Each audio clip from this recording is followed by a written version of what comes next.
Paul George gets traded to the OKC Thunder for Victor Oladipo and Domantas Sabonis. So let's talk about this. I'm a huge Thunder fan. I've been a Thunder fan since they had Russ, KD, and James all back when they were a 50-win 8 seed. So I'm definitely excited that we have Paul George. It's about time we've accumulated at least a guy who can replace some of what Durant does. And he's compared to Durant, Paul George is an improved defensive player. But overall, I'm very satisfied with the trade.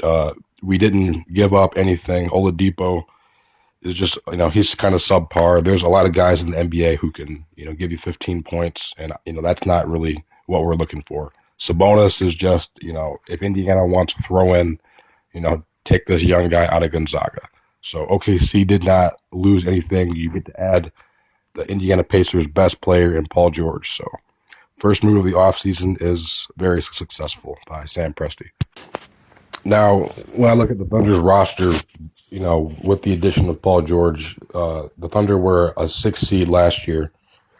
And obviously adding Paul George, you're going to win some more games. I expect them to win maybe 8 to 10 more games, which would put them in the 56 to 57 win category, which should be enough to lock up a top 3 seed in the Western Conference. But the major impact of Paul George is going to show in a playoff series where Westbrook has a guy who can go to war with him against other teams.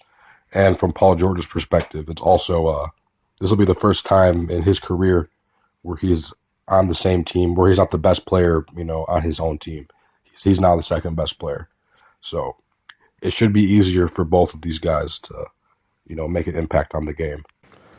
Now, it's only a 1-year deal that we're getting with Paul George, and Westbrook has a player option at the end of this season for another year if he would like to. So Westbrook's not going to be stuck there if Paul George doesn't decide to stay there with him. He has the option to leave. So in my opinion, I believe after this year, depending on how things play out, either A, Paul George will re-sign with the Thunder, or B, he won't, and that'll cause Westbrook to probably not re-sign unless they can get a big-time free agent, because the next offseason has the potential to be the biggest free agency since like the 2010-11 free agency, because LeBron has a player option, Russ has a player option, Melo and Wade are going to be free agents, Paul George has the option to be a free agent, Chris Paul has the option to be a free agent. So there's definitely a lot of people are preparing for the next offseason as well. So since I still have some time left, let's talk about the Chris Paul trade as well. So the Clippers not being able to re-sign Chris Paul, knowing he was going to leave, they trade him for Patrick Beverley and a couple other players from the Rockets, Lou Williams, some draft picks, some money, Sam Decker, I believe. So the Rockets didn't really give up too much, and now that you have Chris Paul and Harden in the backcourt, you got to make the decision who's going to be the point guard. And if I know Mike D'Antoni, he's just going to run a dual point guard set. Pretty simple. There's not going to be a time in the season where Chris Paul or James Harden's not pushing the ball down the floor. So adding Chris Paul basically enables the Rockets to maintain their style of play throughout the entire 48-minute game, because Harden, he would play like 36, 37 minutes. So there's an 11-minute period where he wouldn't be handling the ball. But now you can have basically every single play, you can have Harden or Chris Paul being the maestro out there.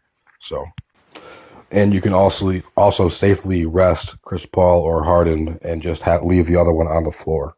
So there's always going to be Chris Paul or Harden on the floor for the most part, unless they're blowing people out. Now, there still are some other free agents that are at large.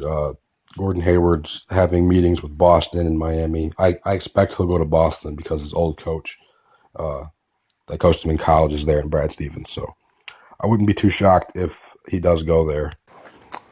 But yeah, Paul George and Chris Paul are definitely the most important players who have been moved in this offseason so far. We could see more deals. The Cavs aren't, they were going after Paul George, but clearly that's not going to happen now unless they're banking on that happening next year. So So far, the off season's been pretty interesting. We'll definitely keep you guys updated if anything worthwhile mentioning happens. So thanks for checking out the video, guys. Later.